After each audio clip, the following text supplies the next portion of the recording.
Voyez le capitaine America, son bouclier magique est au combat. Il attaque les durs, il brave les méchants, rien ne peut l'arrêter, il est tout puissant, le bouclier du capitaine America. Le capitaine America dans Les origines du capitaine America.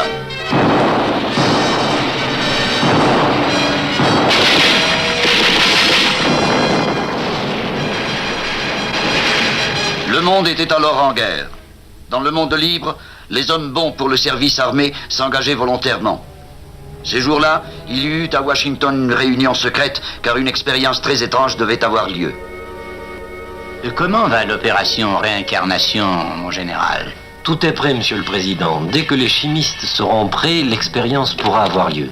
Les chimistes sont prêts, messieurs. Docteur Anderson, le moment est enfin arrivé. Il n'y a plus rien à dire. Je vous désire le meilleur des succès, messieurs. Quelques instants après, une voiture se dirige à toute vitesse vers un magasin d'antiquités. Les deux militaires, précédés par un agent d'intelligence, s'introduisent dans la petite boutique. J'avais compris qu'on nous attendait. Moi, je n'attends personne. Je vous conseille de vous identifier, autrement vous mourrez. Vous devez faire attention, agent AR. Le mot de passe est « La réincarnation aura lieu ce soir ». Comme ça, c'est différent. Maintenant, suivez-moi. Rien ne doit retarder cette expérience formidable. Asseyez-vous, messieurs, je vous en prie. Le docteur Erskine commencera dans 30 secondes. Je peux enfin me défaire de ce déguisement. Il nous a fallu plus de 3 mois pour trouver le spécimen parfait. Si cela rate, notre volontaire mourra en quelques secondes. Mais si c'est un succès, il sera le premier membre de la plus puissante armée de tous les temps. Je suis prêt. Qu'on amène le volontaire. Le volontaire était Steve Rogers, un petit maigrichon que l'armée venait de refuser. Et maintenant, il avait été choisi pour subir l'expérience du docteur Erskine. Prenez-le vite avant que ces ingrédients ne perdent leur efficacité. Et bonne chance, mon garçon. J'ai la formule dans ma mémoire, comme cela aucun agent ne pourra la voler. Regardez, il est en train de changer devant nos propres yeux. Tout tourne, tourne. Je vais m'évanouir. Je vais m'évanouir. Ça marche. Courage, mon fils. Tu dois vaincre cette crise. Et à la fin de l'expérience, le monde entier connut un héros de la liberté. Un succès remarquable. Nous avons triomphé. Bientôt, il y aura des millions comme lui. Jamais, vous et votre expérience diabolique, vous allez mourir tout de suite. À bas la démocratie, à bas la liberté. Docteur Erskine. Couvrez-vous, Rogers. J'arrêterai l'assassin. Non, c'est mon boulot. J'ai été créé pour ça. Il a raison. Ce sera sa première mission. N'allez pas par là. Ces appareils sont de haute tension. N'approchez pas, jamais vous ne m'arrêterez. Le docteur Erskine est mort. Et avec lui, on a perdu la formule. Il n'y en aura pas d'autre comme moi. Mais je combattrai sans repos pour la liberté et la justice, là où il y aura la tyrannie. En quelques jours, Steve Rogers est devenu la flèche rouge, blanche et bleue. Et pendant que tout le monde se demandait quelle était son identité, le vaillant défenseur de la démocratie s'engageait dans l'armée comme simple soldat. Écoute, tête de linotte. Est-ce que c'est la seule position que tu connaisses? Attention, repos. Aïe, aïe, aïe, aïe, aïe, aïe, aïe. Tu m'as fait mal aux pieds, idiot. Vous avez dit repos? Tu n'es qu'une tête de linotte. Je suis persuadé que tu ne sais même pas ce que c'est qu'un cerveau. Le sergent ne savait pas que sous l'uniforme se trouvait le champion de la justice et de la liberté.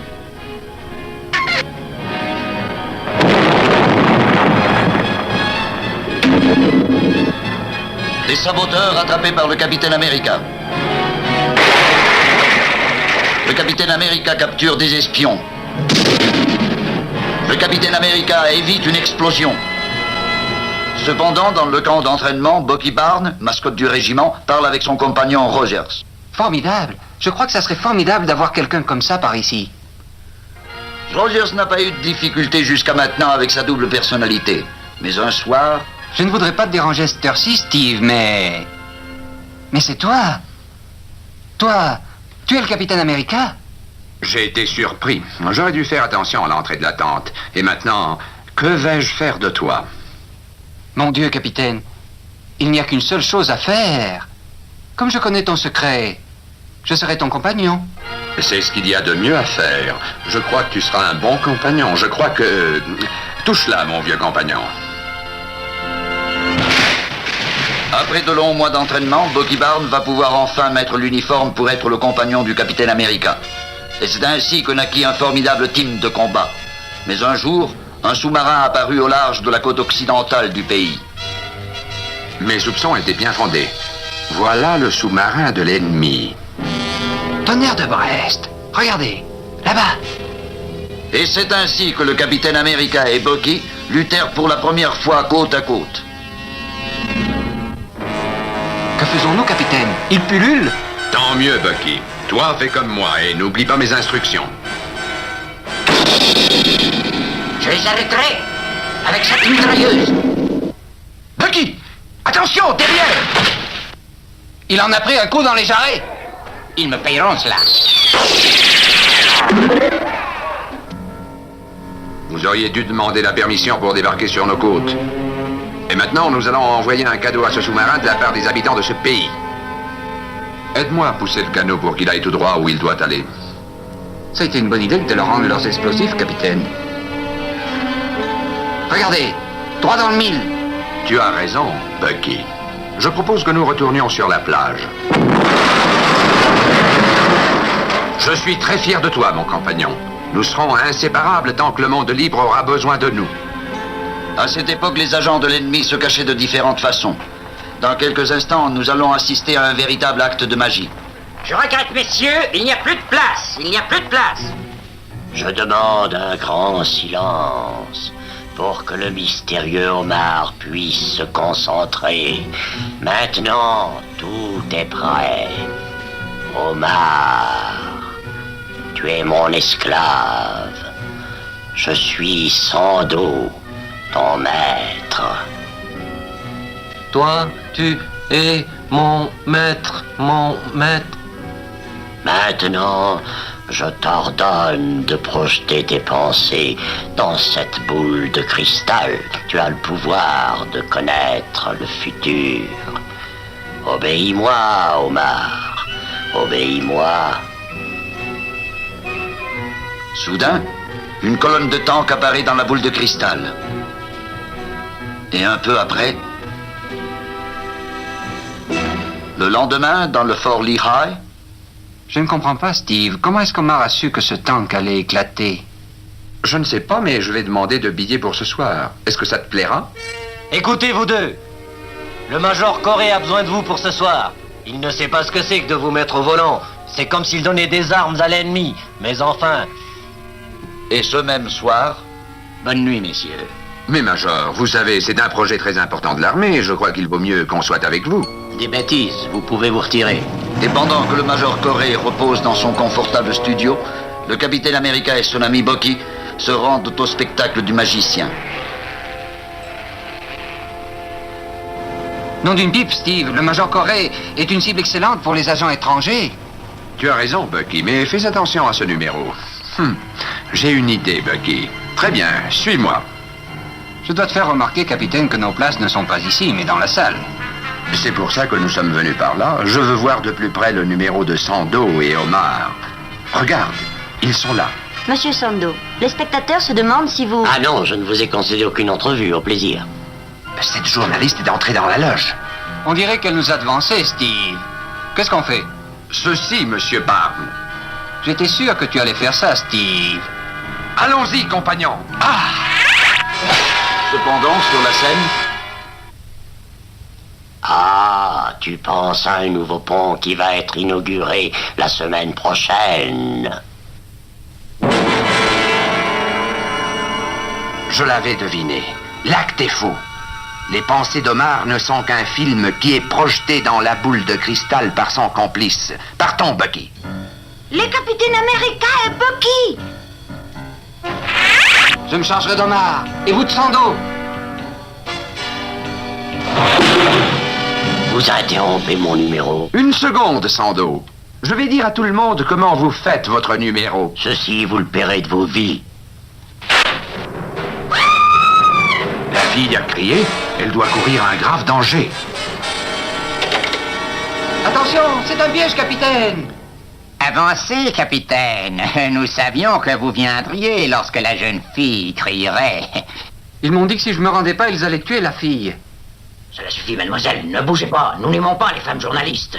Mais je ne suis pas journaliste. Je suis un agent. Merci pour l'information. Il est toujours bon de savoir qui on tue par ordre de Sando. Oh, vous pouvez oublier ce nom de Sando. Je suis le colonel Krantz et je reçois directement des ordres de Face Rouge. En ce moment, dans son confortable studio, le major Corée étudie quelques dossiers. Une étrange silhouette fait son apparition et... Bonsoir, Major Corée. Qui diantre êtes-vous? Je suis Face Rouge. Vous avez commis une terrible erreur en laissant ouverte la fenêtre. N'employez pas cette arme à feu. Ce gaz vous fera perdre la mémoire pendant quelques mois. Mais pour l'heure, nous aurons triomphé.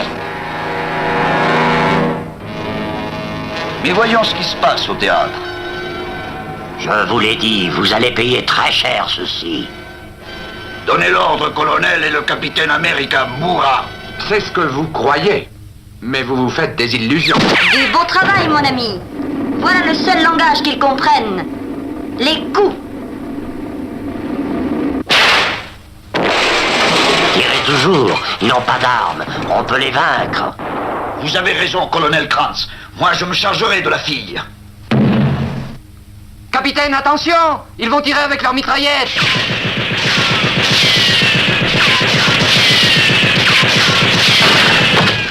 Il a perdu son bouclier. Maintenant, tu vas mourir, capitaine America.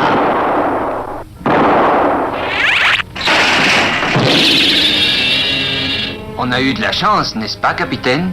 Maintenant, ils savent que les hommes libres sont aussi des combattants. On a lutté côte à côte, mais je ne sais pas votre nom, mademoiselle. Quand on se reverra, pour l'instant, vous devez me connaître comme l'agent 13. Quelle nuit, pas vrai, capitaine? La nuit n'est pas encore finie, Bucky. Tu sais, je crois que nous devons faire un tour chez le Major Curry. Et c'est ainsi qu'il découvre que le major a été attaqué. Major, est-ce qu'il guérira? Il vivra, mais son projet restera aux archives jusqu'à ce que la mémoire lui revienne. Cache ton uniforme, Bucky, et tiens-toi prêt. L'auteur de l'attaque au Major doit être prêt. Préparons-nous et ouvre bien les yeux, Bucky. Bucky est le premier à découvrir les malfaiteurs. Il les suit essayant de deviner leur plan. Un espion. Face Rouge aimera certainement lui parler. Tiens, nous avons attrapé un gros poisson. Non, n'ouvre pas la porte. Face Rouge n'est pas facile à attraper. Il essaie d'échapper. J'aurais dû me douter qu'il avait une cachette. Ce mur est un acier. Notre adversaire est un professionnel. Ceci doit t'intéresser, capitaine. Ce type-là m'a dit qu'il s'appelait Face Rouge. Capitaine America, je ne permettrai pas votre intromission. Rien ne peut arrêter Face Rouge. Quelques jours après, dans une base de l'armée... Attention! C'est le général Curtis qui vient. Messieurs, monsieur Maxon de la compagnie d'aviation Maxon. Il est venu ici pour assister personnellement à l'épreuve de son avion géant. Et le formidable bombardier décolla, mais... L'avion vient de prendre feu.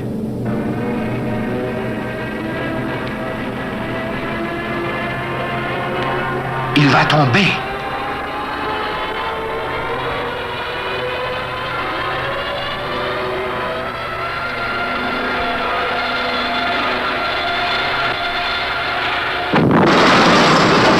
Je ne peux le croire. Qu'est-ce qui n'a pas marché? Le plus formidable de nos avions, détruit.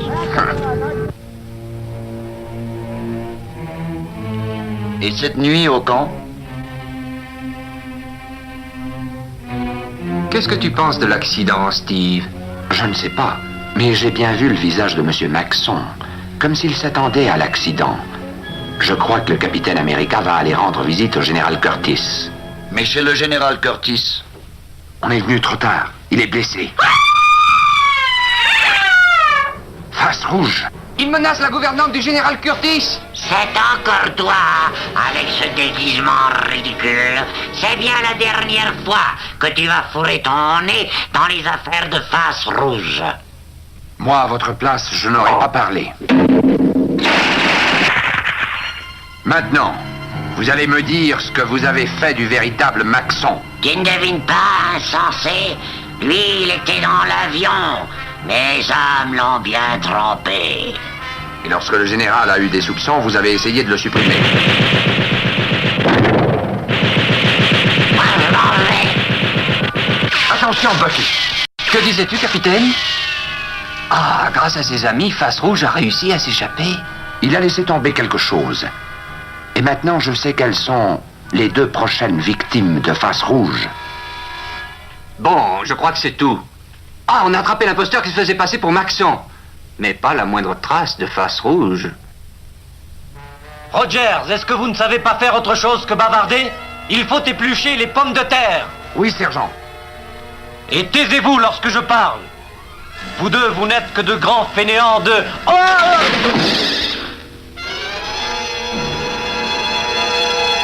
Je me demande combien l'ennemi vous paie pour que vous restiez parmi nous.